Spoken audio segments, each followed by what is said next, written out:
1. So I've been a food runner at a well-known Asian chain restaurant for about 3 months now. My tray carrying skills are still a little shabby, but I hadn't dropped a tray with actual food on it until now. At our restaurant, when a customer orders soup, it is usually the runner's job to pour it into the cup or the bowl from the well and, obviously, run it out if the server isn't around. Now, like most soups that are freshly poured, they are hot as fuck when they first come out, and spilling some on your body can hurt like hell. Burned my hand the first day training, so I'm chugging through a busy lunch shift, and I get an order for a wonton soup bowl on my screen. Our soup bowls are meant to feed multiple people, so they're not necessarily small, probably the size of a bowl of pho for comparison. Since they're meant for multiple people, they come with smaller soup cups for each person at the table to serve themselves. By the time the bowl is all ready to go, the server for the table it's meant for doesn't appear to be around, so I tray it up and start taking it out. However, like I said before, I'm not the most experienced tray carrier. So despite it fitting on a smaller circular tray, I use a big tray and grab a tray jack so that I can pass out the bowl and the cups more safely once I'm at the table. This of course means that I have a tray on my shoulder, and it's kinda heavy and I'm not strong enough right now to carry it any other way. I arrive at the table from behind the 2 guests, older man and woman, who are sitting on adjacent sides, square foretop. I must walk around them to the open side to begin the much-anticipated soup distribution. As I'm turning to face them, I make the mistake of verbally confirming with them that this is indeed their wonton soup, causing my concentration to shift from my tray to my customers. I lost balance, and the bowl began to slide off of its serving plate and towards the now tilted edge of the tray. I reacted as best I could, and used my other hand that had thankfully finished setting up the tray jack to stop it from falling. The cups, however, were not so lucky and fell to the floor, breaking into a few pieces. Unfortunately, I was not able to stop the soup bowl from spilling and slightly splashing the pant leg of the man, as well as drenching my arm in the hot soup. Immediately, a server who was bussing a nearby table came to help me set the tray down, and deal with the customers who just saw their hopes and dreams of overpriced soup heaven splatter all over some stupid boy's scrawny arm. My manager also happened to be close by and immediately told me to go take care of my arm in the back. As all this is happening, the man whose pants were given an unexpected refreshment starts laughing to himself in a somewhat sarcastic and slightly maniacal way. I noped out of there instantly. The lady demanded that their food be remade because I had dropped a glass, and the other food that had been on the table was now most definitely covered in shards of the tiny-ass cups that had broken upon impact with the ground. They then asked for the remake to be made to go and left as soon as possible, leaving what I'm assuming was a shitty tip. Once I was in the kitchen, I wrapped my hand in a wet towel for a minute, and then did what I figured was the only thing I could do, put my head down and get back to work. Everyone that had seen what happened asked if I was okay, and I just said yes, so that we wouldn't spend longer on the issue than we needed to. I honestly did end up feeling fine later, as my hands have been getting used to hot soup and plates over the last few months. But it still stung pretty bad for a few minutes, especially when I grabbed plates from under the heat lamp. While the victims of this whole incident didn't seem to consider the fact that a 19-year-old boy just burned his goddamn arm to save their khakis from a wonton tsunami. The servers of the surrounding tables told me that their customers were repeatedly asking them if I was fine. I even had one table ask to speak to me themselves to make sure that I was okay and to help cheer me up. The absolute kicker of this story came when I was talking to the table's actual server later in the day. She said that she asked the man if he was okay when she rushed over to help clean up the mess. He said no.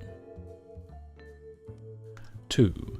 So this happened last night when I was the closing server. The characters are a miserable old lady who we will refer to as MOL and her friend F. This was my first table of the night, and I was in a great mood, so I went to greet the table, pour them water, and inquire about a drink order.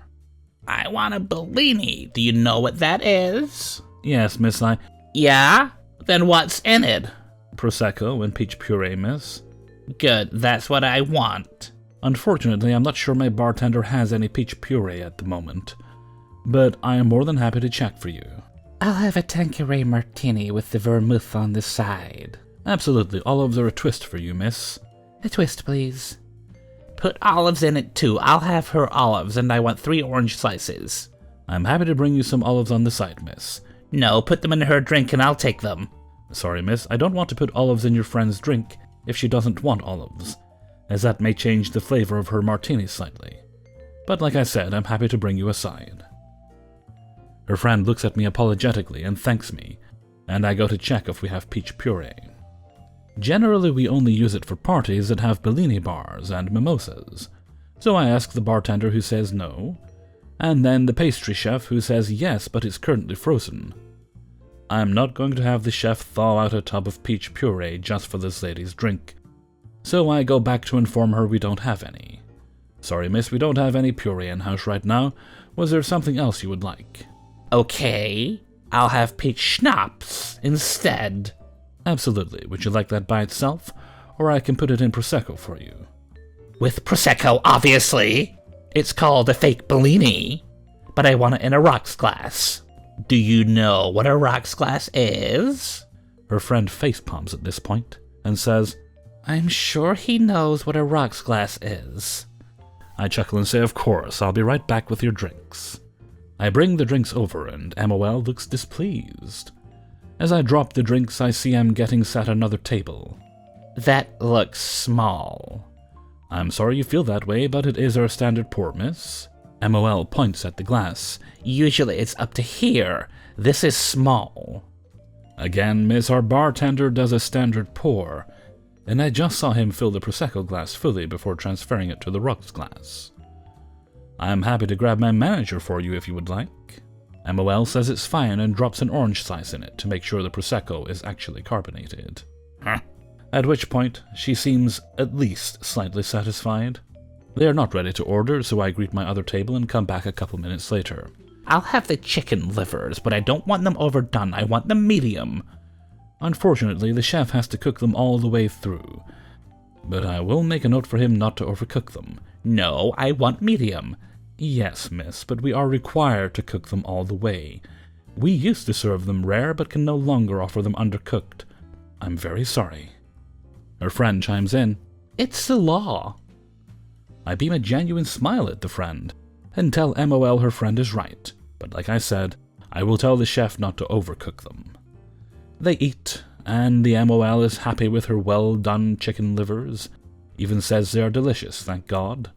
When it comes time for the bill, her friend hands me her card. MOL yells, "Let me see the bill."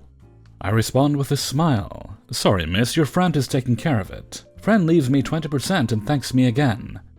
Luckily, I was in a good mood that day and all my other tables were very nice. But that one lady almost made me lose it. Instead, I plastered on a smile and tried to kill her with kindness." 3. Throughout my final year of my degree, I worked at a bar part-time on weekends to earn some extra money. This was a higher class bar that advertised towards business people, and not the student population of the city.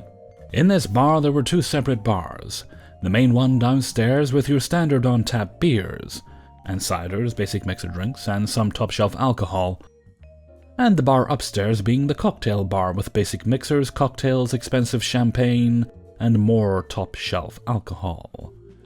I worked on the cocktail bar when this event took place. We shall call the lady in question Kay from now on, and that'll become clear later. It was a busy weekend night at the other bar when B and her group came to my bar. Due to my bar being less busy, I came over to see her straight away. "Good evening, guys. What can I get for you?" 4 Jaeger bombs, please. "No problem at all. I'll get right on it." I begin to do what I've been taught to do when making drinks, do them in front of the customer. I put up 4 glasses and measure out a shot of Jaeger in a jiggler, 25ml measuring cup, and pour it into the first glass. Are we supposed to get that shot in a glass inside the glass? We don't do it like that here due to the shot glasses being actual glass, and we don't want one to break for you to swallow glass. Well, that's how I want it. I'm sorry, madam, I can't do it like that. But that measurement is smaller than a shot glass. I can assure you it's not. They're both 25 milliliters. Kay continued to insist I was cheating her out of alcohol, and the rest of her group were getting a bit uncomfortable and restless. presuming they just wanted to have their drinks and sit down. So I grabbed a shot glass and tipped out the Jaeger into the shot glass, and surprise, surprise, it came right to the brim. "Is there anything else I can get you?" She said a multitude of mixers, including a berry gin and lemonade, and I set about making them.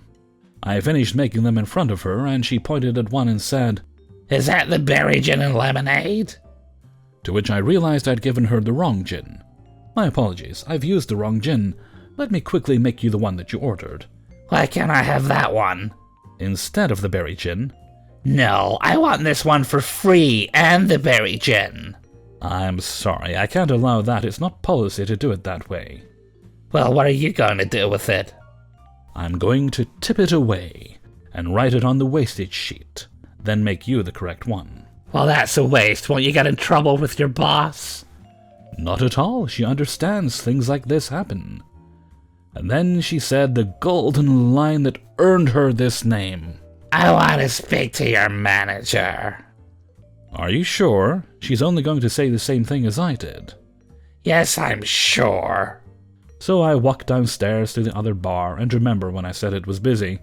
It was about 5 people deep all the way along the bar, which could have about 12 staff on comfortably. My manager, A, was clearly having a bad evening of people complaining and her not being able to do anything about it, so her eyes lit up when she got the chance to come off of that bar and up to mine to have a go at a customer for being rude to her staff. She followed me back up, and I pointed out Kay, who had moved to a table, and she went over to speak with her. I didn't hear the conversation, but was told afterwards by A that she said exactly what I said to them, but a lot more sternly, and with a rather large bouncer behind her, and she then charged them for the drinks they bought at an apparent discount, but which actually included twat tax, which went back to me as a tip, so thank you, Kay, who got me a drink after work and a McDonald's on my way home. I understand it's not quite as bad as some others' experiences, but this one has really just stuck with me. But to counter this, I've had countless kind, polite, understanding, patient, funny, nice customers, so I don't dwell on this. But it's a funny story to tell, and shows me exactly how not to perform as a customer to people working in customer service jobs. 4. I am one of the managers at a relatively new luxury bar in my area. I have been in the industry about 7 years, and have seen my fair share of crazies, but this just stood out. For reference, we are in a single building with another small company, separating us from another bar in a pretty rich part of downtown. We frequently get people coming over from the next bar with drinks from there, which is a liability on us, so we usually have to ask them to leave. It's also not super unusual for people to bring their kids as we have outside seating and serve some small plates, but it usually happens during the day or early evening. This one family first brings a very young boy into the bar, maybe 12 years old, and 2 young girls, one maybe 14 to 16, the other might have been about 21, but definitely questionable. They were dancing inside to our live music, which I didn't feel super comfortable with, but they didn't seem to be a problem, and the customers seemed to enjoy the young boy as he was dancing around with them. That was until my bar manager saw one of the young girls take a sip of a drink, and then told him they can't do that and asked him to leave. Well, it also turns out there was a decent-sized group of them sitting on our patio with drinks from the bar next door, not ordering anything from their server. I kindly went outside to inform them that this was a liability to the bar and also asked them to leave. They all get up and stand around for a minute while they collect their group. Simultaneously, apparently the father goes inside and orders a drink from the bar manager and hands it to the 12-year-old boy. The boy was about 1 second away from taking a sip of the drink when the bar manager took all their drinks and asked them to leave, again. Then the 2 youngest girls walk in with the young boy and mother, possibly? I was doing my rounds and happened to be walking behind them, when the mother approaches me asking, "What's my problem, and why am I following them?" To which I responded I'm the manager, and was walking around the bar. The bar manager, who just asked them to leave, comes around the bar again, tells them that they need to leave, and one of the young girls basically shoulder checks him and calls him a bitch. So they're still not leaving, and my bar manager tells me to call the cops, which I do. After a couple of minutes they all leave, walking down the sidewalk, so I called the cops back and cancelled the call. "Mistake!" After a few minutes, I'm standing outside and the hostess is talking to a man and points at me. He then approaches me, telling me he needs the name of one of my employees because he grabbed his son's arm and hurt his shoulder, which never happened. He demonstrated how he grabbed him on myself, to which I asked the man to please not touch me. I proceeded to inform him that incident didn't happen, and actually one of the girls in his party got physical with the employee. He then goes on to say he is going to file charges for child abuse, and I need to give him the name of said employee and myself, which I don't and didn't. I told him I will speak to the police, but not him. He continues to threaten to call the cops, and then says how we let his son into the bar. I informed him he was in fact asked to leave several times. This whole time this dude is inches from my face, waving his finger in my face, and just being an overall douche. He finally tells me I will be hearing from his attorney, and tried to take a picture of me, at which point I went inside and they left. Maybe next time get a babysitter, dude. 5. I worked third shift for a small restaurant in a town where there were an equal number of bars and churches. I worked Wednesday to Sunday, Monday morning. My husband also worked third shift, so our SOP was he would drop me off, get a cup of to-go coffee, kiss me, swoon, and we would begin our nights. On Friday and Saturday, we usually had 4 waitstaff and 2 cooks for 14 tables. 12 tables were 4 tops, 2 tables were 6 to 8 tops. Usually from about 11 to 1:45 a.m., we would prep the tables, check ketchup levels, refill the salt and pepper shakers, make fresh sweet tea. We are in the south after all. Lots of steps to prepare for 2 a.m. What happens at 2 a.m., you ask? The bars close, releasing a wave of drunks onto our little town's roads. On this night, we were down a waitress, so we redrew the lines and prepared our best battle faces. We hummed along, our customers seemed to be on their best behaviors until he walked in. Well, he didn't exactly walk, more like fell through the doorway with his best friend directing him with the collar of his shirt. Who is he? He is Tim, husband of her former co-worker and quite possibly the worst human in my little world. Tim's party ends up sitting in my section. Oh, what joy is mine. Harry orders coffees, pancakes, and bacon, and is trying to keep Tim in his seat. I grabbed the coffee pot, 2 cups, a monkey dish of creamers, put their order in, refilled coffees on my way back to their table. As I'm filling the cups, Tim smacks my bottom. Tim, you will keep your hands to yourself. You know Jay doesn't like anyone to touch his wife. Tim thinks calling me baby will make me swoon. Not even, creep. I had another table's food come up. Cook calls out my name. Yes, we yell a lot. On my way, another smack. I gave him a dirty look. I delivered my other table, checked on the orders, pre-bussed another, get a rack of dirty dishes into the dishwasher, grabbed the fresh brewed coffee pot and made rounds. We work as a team, meaning if one person has the coffee pot, we walk the entire floor refilling everyone. Same if you have the tea pitcher. Cook calls my name, I head over. 2 plates of fluffy pancakes, 2 smaller plates of crisp bacon. I deliver Tim and Harry's order. Tell them syrup is on the table, leave the ticket at the end of the table. I cleaned 2 tables and reset, they were together. It's now closing in on 4 a.m.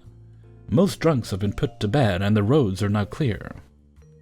Enter our heroes, 4 men in blue, Sergeant Shoulders and 3 of his musketeers. Swoon. I called out, "Hey darling, sit anywhere y'all like. Coffees?" I'm southern, isn't flirting. They take the large table by the door and I gather cups, fresh pot of coffee, 2 monkey dishes of creamers and get them up. Sergeant Shoulders looks at me. "Hey, aren't you Fireman Rick's daughter-in-law?" "Yes sir, I am." "I thought you were. I saw y'all at the Blue-Red game." "Yes, it's a real baseball game, where the fire and police bash each other for a year's bragging rights." We chatted as I got their orders. All the while, Tim is getting increasingly louder about being ignored. I drop off the police's order to the cook and went over to my problem child. "These pancakes are too sweet, much like your fine patootie." I looked at the syrup bottle. It was empty. This This man poured an entire bottle of syrup all over his pancakes. Get me more pancakes, sweetheart. He then smacks my bottom again. Side note, I am not usually quick to anger, but I've had my fill of Tim tonight. Tim, do not touch me again. I will ask Cook to remake your pancakes. I talked to Cook, then started to run my police table's food out to them. A quick top-off with fresh coffee. Sergeant Shoulders, how much trouble will I get in if I poured this pot of coffee on a customer who keeps touching me? Cook calls out, I go and deliver the fresh pancakes and new bottle of syrup to Tim. Thank you, sweetheart. Smack. Before I could even respond to tell Tim no again, Sergeant Shoulders and one other had Tim face down and handcuffed. Sergeant Shoulders looked at Harry. Pay your ticket and leave now. Make sure you leave Fireman Rick's daughter a nice tip. Harry was white and a little green around the gills. He left a $50 bill and ran from the restaurant. Sergeant Shoulders placed Tim on a chair, called for the drunk wagon, and went back to their meals. The other waitress and I pulled our tips and we paid their bill. Sergeant Shoulders said he would contact Connie, the restaurant's manager, later in the day for the CCTV's footage. Tim served 6 months for simple battery and was banned from our restaurant. Hey everybody, Hellfreezer here, and thank you very much for listening to Spinning Plates number 66. And thank you very much to everybody who allowed me to use their stories in this video. I was just thinking there, I've got Halloween stuff to record, but I'll also have to get a jump on getting supplies. Well, I've just got one to buy for now, just my niece. Nephew's much too old for Halloween. So I'll have to put together a nice little bag of goodies for her. No, I'm not 100% certain there'll be a stream this weekend. I'm not saying no. I think I mentioned in an earlier video that I'll let you know beforehand if there is, but I might push it back to next Saturday, just so I've got time to do some of the extra stuff I've been wanting to do. There's that, and I've got a post story, and there's something else not for the channel to take care of, and I want to get a jump on that this weekend. Okay, and with that I'm going to head off for now, so until next time, thank you very much for listening, and take very good care of yourselves.